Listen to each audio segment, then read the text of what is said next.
I'm gonna try to explain this in the simplest way possible. So scholars and researchers have done tons of study on the brain during worship, like what happens in our minds when we worship and sing to God. When we listen to music, any music, not just worship music, a lot of our brain is really active, especially the areas that process sound. But also, your brain is active in your left temporal lobe, that's where language happens. And in the right hemisphere, that's where creativity happens.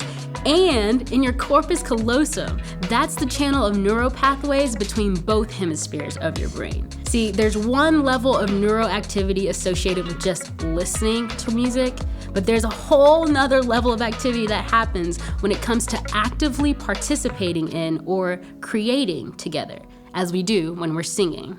When you look at what happens in a room full of Christians singing praise music, it's incredibly participatory compared to just being at a concert or listening in your car. Everyone who is singing along is contributing to the environment of the room, and that whole "we're all in this together," it amplifies the effects that music has on our thoughts and our awareness.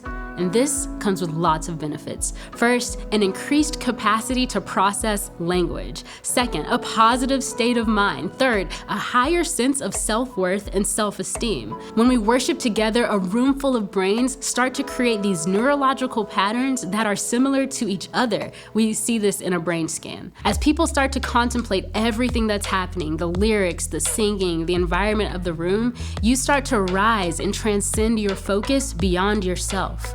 You go from thinking about yourself and your needs, to your family, to your community, to your city, to your part of the world, to all of humanity, and then ultimately to God. You see, worship steps you into these broader views of reality. This transcendent state is amplified by the music and by everyone doing it together. And because of our social identities, because of the power of music, because of the participation that's happening, it creates such an elevated experience. It gives a greater chance for other people to join in and to experience God. So yeah, worship is not just about singing. Worship actually helps us say, it's not about me. Worship unifies us with God and others.